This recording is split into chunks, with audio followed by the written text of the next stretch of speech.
better efficiency than previously. But it begins the real cure, and then your difficulty with the patient is gone, because my experience tells me that from that time you need not have the necessity to repeat many doses to the patient, because the interval between two acute illnesses will be much longer, because he becomes less susceptible to environment than before. Then if he is once again disturbed, it is more probable that you can select the same remedy in the next dilution, which is a little bit higher than the previous dilution, and a few doses like this will cure the patient permanently, so that the patient lives without the need of medicine for a very long time. This is one probability which we observe in practical experience. Another probability is, after a few doses of the common remedy we have selected, the patient is partially cured of his chronic deeper condition, and then he shows a total change of the behavior and symptoms. Then we are expected to take the case recording once again fresh. Now the present abnormalities show another medicine that indicates that the necessity of the first medicine is over and the necessity of the second medicine has started. The advantage in homeopathic treatment is, it is the patient that decides the medicine, not the doctor.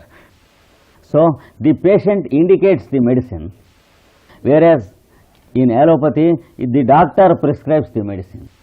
So we have that advantage when we follow the orthodox way of treatment. We need not use much our judgment to prescribe the medicine. It is only observation that is needed from us, and the decision is not necessary from our part. The decision directly comes from the patient to us. It is as if he dictates to us the medicine he requires. So when we know the way, it is more easy than in other systems. And then a few doses of the second remedy may give him a complete cure. Sometimes when the patient is having a complicated constitution, the complication may be due to heredity or due to a long neglect of proper treatment, or due to over-drugging of physical medicines on the physical plane for a very long time. So, for a very long time. That complicates the constitution and it disturbs the picture of the original disease he was having. So that when we make use of a few doses of the first indicated remedy, then the constitution indicates a second remedy and a third remedy and a fourth remedy also.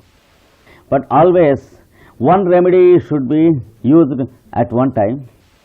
The second remedy should be used only after we stop making use of the first remedy. In that case, the constitution is cleared with each remedy a little, and at the end of 5, 6, 7 or 8 or 10 remedies, the patient may be permanently cured. But in such complicated cases, it takes 3, 4, 5 or 6 years. So it is our duty to educate the patient during the first few months that treatment does not mean a relief for the acute condition he is having. We should tell him that treatment is for the person, not for the trouble which is temporary. So we should educate the patient on the first principle of homeopathy, that the medicine is prescribed for the person, not for the disease. Whenever we violate this first principle, we meet with mixed and doubtful results in the patients. So we not only adhere to this first principle, so that when the patient asks medicine for toothache, we should not be very much ready to select a remedy for toothache.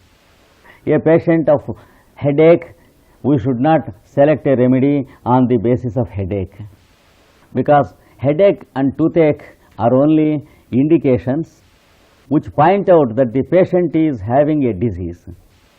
So, the disease is indicated by the mental symptoms and the modalities of the patient, and what are called the general symptoms. For example, he says, I feel fatigued. It is called a general symptom, because fatigue does not belong to any part of the body. It belongs to the patient. He says, I feel sick. That is called a general symptom. Some patients say, sometimes I feel very well, sometimes very bad. Some say, I feel very much discouraged in my spirits sometimes. Some say, I am nervous. These are the more important things that we are to care than the toothache or earache. That does not mean we should not cure his toothache or earache. That does not mean we ask the patient to bear with his toothache and earache. But that means only we should give a priority to the general symptoms along with the abnormalities of behavior and the modalities. And then if we can select a drug on that basis, it immediately gives relief not only to the toothache and headache, but it also removes the tendency of recurrence of the toothache and headache. So, the sufferings exist on the outer surface of the disease. The tendency of recurrence exists on the second or the inner surface of the disease. So, the tendency of recurrence is more important part of the disease than the suffering taken separately. So, if we can select such a remedy, it gives a cure not only to the immediate sufferings, but also a permanent cure gradually.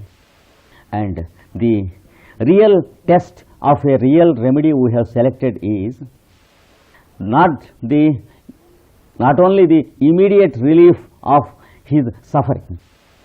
If the patient says, I am relieved of my toothache within 2 minutes, it is good, but it is not a real test to know that we have given him the right remedy, because an immediate relief of toothache can be given even by local anesthesia, which you know is not at all a cure. So, we have to carefully distinguish between the two methods of cure.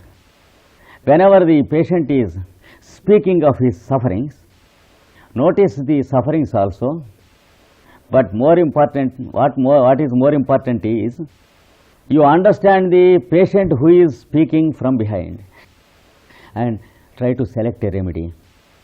But sometimes we are forced to use a remedy for the immediate purpose. For example, if a patient comes for the first time with an instantaneously dangerous acute disease, for example, meningitis or what we call cholera, we are not expected to question for 2 or 3 hours because the necessity to give him medicine will not be there afterwards. We are forced to study the situation immediately and understand as many symptoms as possible within few minutes by the mere behavior and the agony the patient is showing, and select an immediate remedy for the immediate picture presented to you. Then only the patient is made safe. After he is cured of his cholera or the attack of meningitis or tetanus, then you can go into the history of the patient and propose a cure if at all he wants. Otherwise, you can send him home saving his life from the immediate situation. Because you cannot make a cure without the cooperation of the patient. For example, in many cases of tetanus or rabies, the cases go a failure even though medicine is given. Only about 50% of the cases can be saved by us. For example, when a case of tetanus came to my clinic, my son gave him belladonna 50,000 and the patient was saved, and I asked him why he gave belladonna. He said, I know, I am not sure whether it is completely indicated or not, but I found that the patient may die within 2 or 3 minutes. But I supposed from the situation that he is belladonna. I was not sure, but I took a chance. That is what my son said.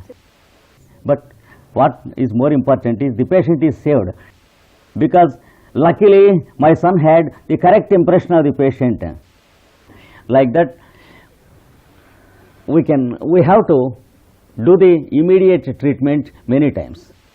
But as soon as the situation gives us some little time to consider and understand, we are expected to prescribe for the patient and not for the disease. And the long-standing cures of chronic diseases are possible only, the cures are possible only if the disease is not too much advanced. If the patient has lived with the disease for decades and debilitated his constitution with too much of many medicines, then he enters into an incurable stage of his disease, after which you cannot have the chance of trying to make a permanent cure of him. How can we know? There is a method, a definite method to know about it. Always chronic diseases start from the mental plane of the patient. Whenever the patient contracts a disease like psora or psychosis or syphilis, the immediate cause may be a physical acute disease of gonorrhea or syphilis or the scabies, but the acute disease soon disappears. Then only the chronic disease begins, and we will have no symptoms from the patient at first, except the abnormalities of his behavior. If the patient has inherited one of these 3 diseases from his parents, we will find these abnormalities quite from his childhood. For example, some children while sleeping, they will be talking to themselves, or they will be grinding their teeth, or on the bed they will be rolling from side to side or revolving on the bed. We can't take them as chances, because the child of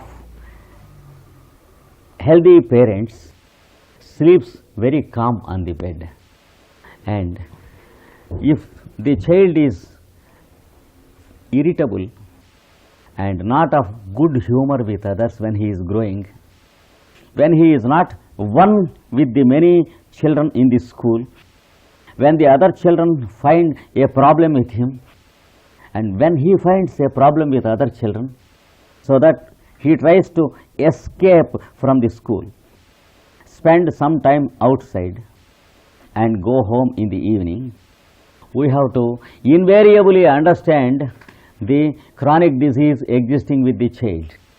Sometimes children are not interested in playing with other children. A child stands separately from other children and looks at the other children playing, and when any boy comes to him to play, he throws him down from a height and runs away. or if there is any sharp thing, instrument like a nail existing there, he will injure the boy and runs away.